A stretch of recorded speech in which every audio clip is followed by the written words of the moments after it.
welcome to my channel Insights with Chipo. My name is Chizaba and I'm back again today with another interesting topic on a life relatable issue which I've titled The Muffled Elephant in the Room. Now before I started gathering my thoughts together to make this video, I thought about what title would best convey my content, and this one popped up in my head at about 4:30 a.m. this morning while I struggled with my usual insomnia. And honestly guys, I think it's a brilliant title. Honestly, it's one that aptly covers all I'm about to say today. You see, self-esteem is made up of the thoughts we have about ourselves, and it plays a great role, if not the greatest role, in almost everything we do in life. Therefore, if your self-esteem keeps making you behave in ways that are embarrassing to you and to others who know you, or it causes you to exhibit unnecessary feelings of anxiety or anger or shame or guilt, self-doubt, self-abuse, and even abuse of others too, then it's time to address the elephant you've muffled and left standing in the corner of your room for so long.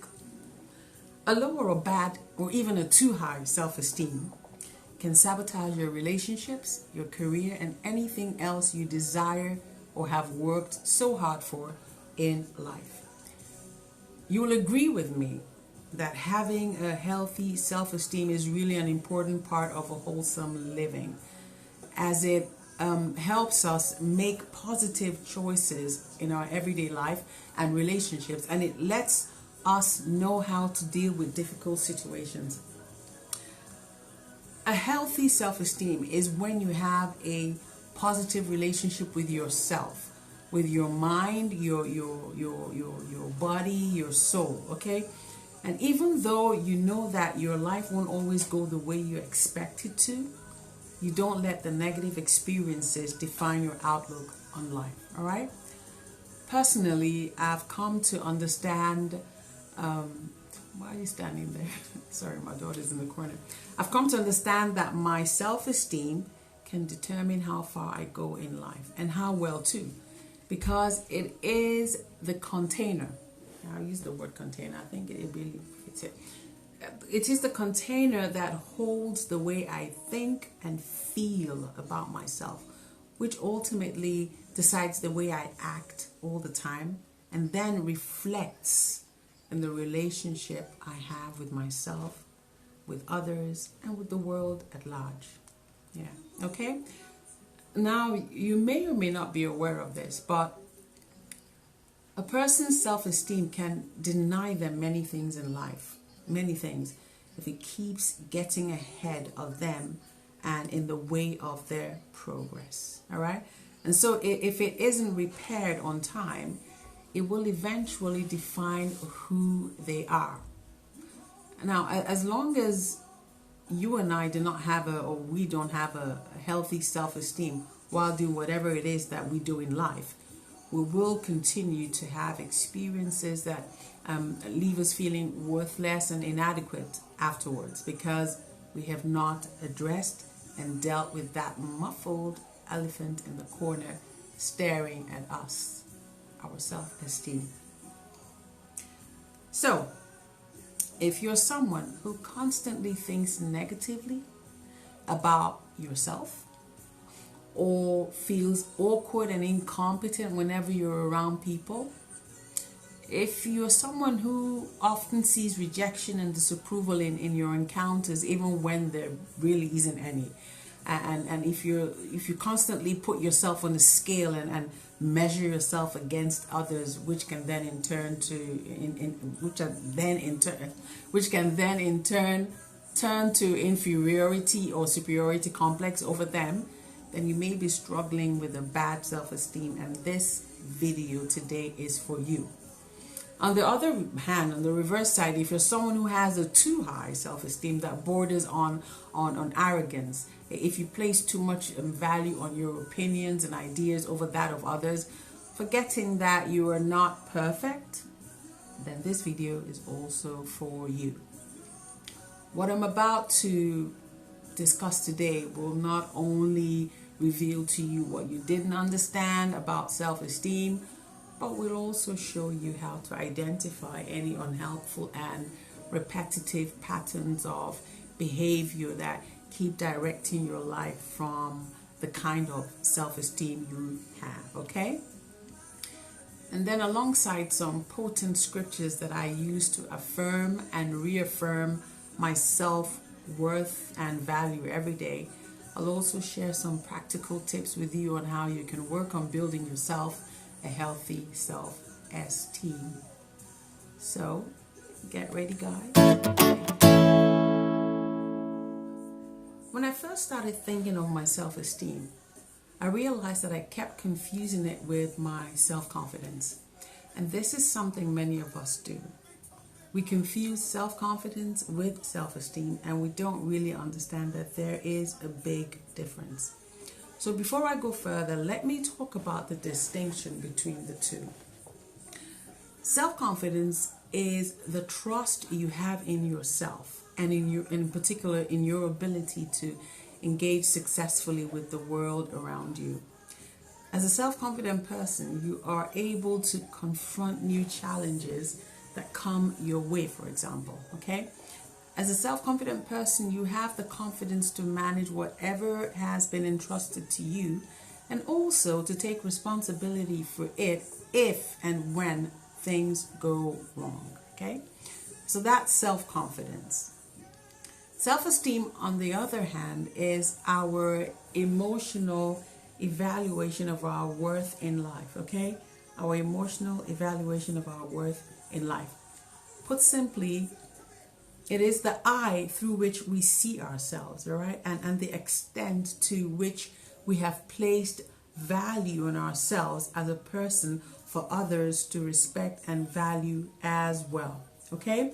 This is why when you're in a place or with a person where, in spite of all your good efforts, you allow them, okay? You allow them to keep making you feel worthless and incompetent, then it could be a clear indicator that you are in a wrong place or with the wrong person. And because your self-esteem is so low, you're now sabotaging yourself. Not them sabotaging you, okay? But you sabotaging yourself by allowing it, all right?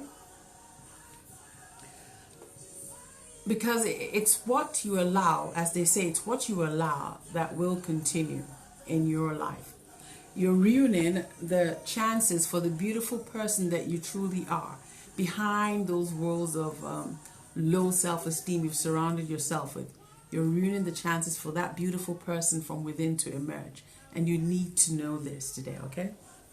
So understand that self-esteem is that which allows us to be our true self, no matter the situation. Now, considering the difference between self-confidence and self-esteem, we all, without even realizing it, usually find it easier to build our self-confidence than to build our self-esteem. And rather than facing up to our feelings of inadequacy, our imperfections, and our insecurities, we hide them instead behind our achievements and things we've acquired. What do I mean, you may ask? Good.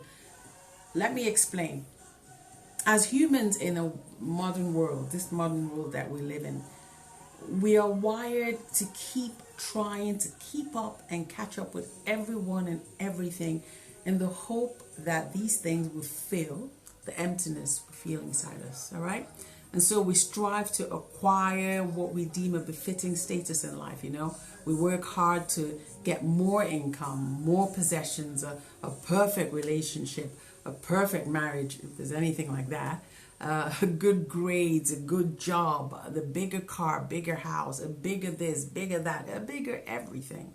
The list goes on, okay? But the truth is, no matter how much we've achieved in life and how many material things we've acquired, we may still suffer from low self-esteem, as these things do not guarantee us a healthy self-esteem in life.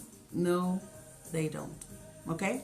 As a matter of fact, you can be highly self-confident as you go about your life, trying to acquire bigger and better things, and yet have a profoundly low self-esteem, which will make you feel always inadequate no matter what you've done or achieved. This is actually the reason why we have many celebrities out there who can effortlessly give amazing performances before an audience of thousands of people. But when the curtains go down and they're all by themselves, they go into what I call self-damage mode, and some even kill themselves with drugs and alcohol. It's also the reason why some people are workaholics. Did you know that? They think their efforts are never enough, and so they work longer hours than others, seeking validation they may or may not even get at all. And they don't get acknowledged in any way that they usually expect. And when they don't get that acknowledgement, their low self-esteem plummets even lower than it was before, making them feel stressed out and resentful. All right? That's one classic example of a low self-esteem situation that plays out every day in the corporate world of today. Self-esteem is something we all struggle with or have struggled with in the past. And most of us have struggled with it at some point in our lives, especially after a negative experience that left us doubting ourselves, all right? My personal experience with self-esteem has been a difficult one on my journey to becoming the well-rounded person that I am becoming today.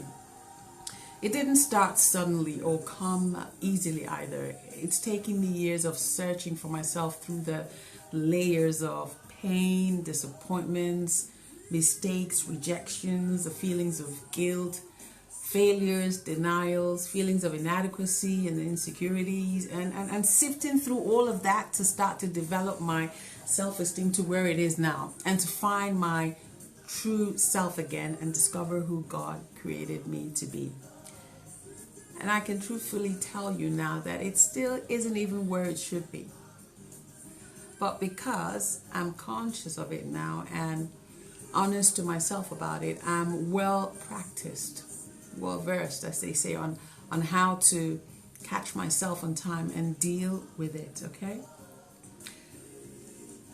Listen, it's not an easy journey at all, but it is one that is absolutely necessary because the quality of your life depends on it. Many people who battle low self-esteem have the root cause in their childhood where they didn't experience much affection from their parents, and as a result have now most likely, yes, you can have one, they've now most likely carried the effect of it into adulthood. Now, I'm not saying that this is the only reason people have low self-esteem. Of course not, because so many other things, which I won't go into in depth right now, so many other things can cause it too. But in most cases, many people who suffer from low self-esteem have the trauma from their childhood as a common cause. And I know this too well, being in that category myself. You know, I grew up in an African household where a tough, spare the rod and spoil the child kind of love is the main form of discipline most parents know. And so I was consequently exposed to frequent punishments and little affection, which I guess was the only way my parents thought I could meet their very high expectations of me. Unfortunately, I met those expectations, but it caused me trauma that kick-started my low self-esteem for years. All right? And I've come to realize that, and I'm acknowledging it now. And I'll tell you something you probably already know. You see, the memories from such negative early experiences can have a very long-lasting and profound effect on our adulthood and control how we interact with the world and how the world responds to the low self-esteem signals we keep putting out there. Yes, because we put out signals, you know. Because as we go through life, we start showing more and more pronounced signs of low self-esteem, and we may not even realize it, you know. Even as I speak about it now, I can't help but reflect on the awful experiences I've had with people I thought were friends at one time of my life, but who turned out to be more like vultures on the prowl, looking to form a friendship with someone traumatized by low self-esteem so that they could torture you with their own emotional pain from the consequences of their own raging low self-esteem. Because remember the saying, hurting people hurt others? And that's what some people with low self-esteem do. They hurt others intentionally. I call these type the active sufferers of low self-esteem. I'll discuss them in depth in my continuation video on this, okay? So where I'm losing my train of thoughts again, I got carried away again. So where was I? Yes, I keep reflecting on my bad experiences with certain people from the different phases of my life who were nothing short of toxic to me and only helped to intensify my feelings of low self-esteem. They were ranging from toxic church members to power-hungry and immature pastors to former work colleagues and people I've been in relationships with in the past. All of them had one thing in common, and that was my ailing self-esteem that I allowed them trample upon because I didn't know better then, and because low self-esteem and abuse, as they say, are kindred. They are kindred, they're related.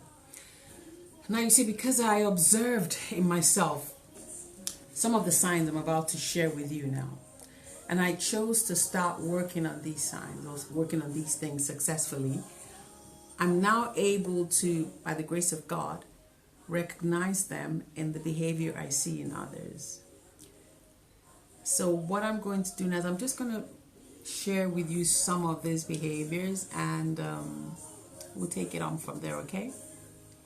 So some ways you know that your self-esteem is low and needs attention is, for example, as a man or a woman, anytime someone treats you nicely, you immediately think they want to be in a relationship with you. You feel overjoyed and you start having unrealistic feelings, strong feelings towards them. You confuse their nice gestures of love, or gestures for love, not of love. You confuse their nice gestures as advances for love, not knowing it's your low self-esteem that's showing up again. This kind of behavior can be seen by some as abnormal and scare away anyone who might have been genuinely interested in being friends with you at first, but has now become wary of you.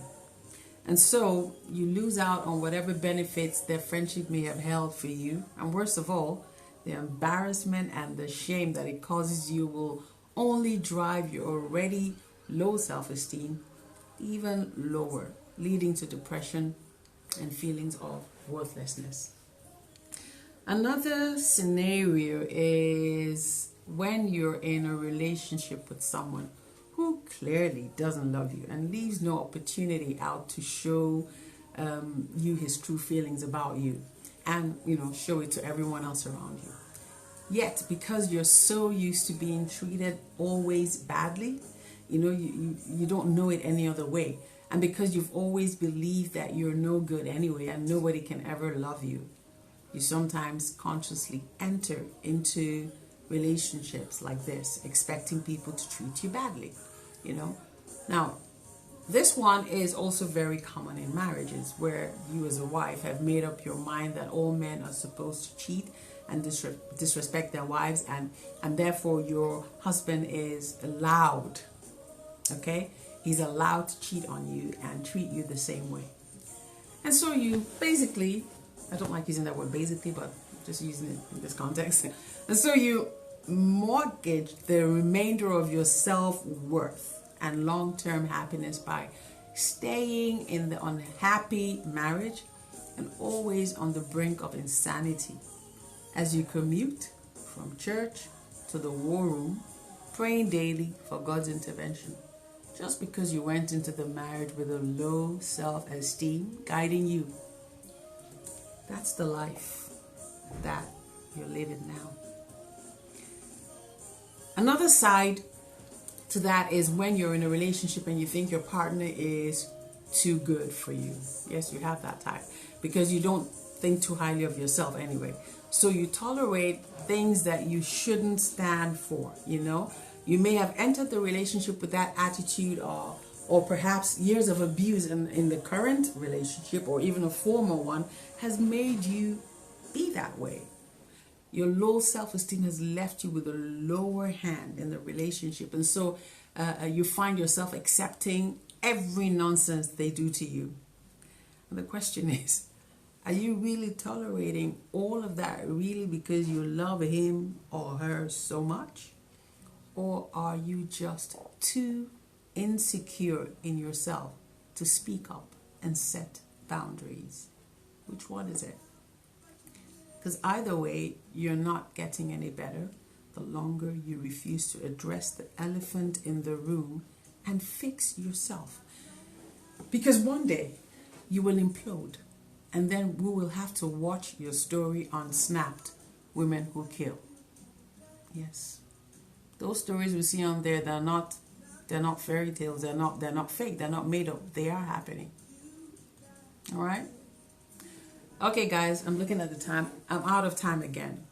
I'm sorry, but I have to stop here for now. But don't go away, though. There's so much more I have to tell you. So please watch out for the concluding part of this topic on self-esteem, where I talk more about the other not too obvious signs of low self-esteem and how to work on overcoming a low or a too high self-esteem. That's another level of self-esteem, entirely. But I'm going to be treating that also in my concluding video. In the meantime, let me say a big thank you from my heart to those of you who have subscribed to my channel. My sub counts are growing every day. They're going up every day, and I'm so grateful for that. Thank you so much, guys. But if you haven't subscribed yet, please do so, and then click on the bell symbol that appears below, so you'll be the first to be notified each time I upload a new video. And also, please don't forget to like my video and leave me a comment below if you enjoyed this topic or you're enjoying the topic, because it's not over. All right? So guys, I'll see you soon. Bye for now. Stay safe, and a big God bless you.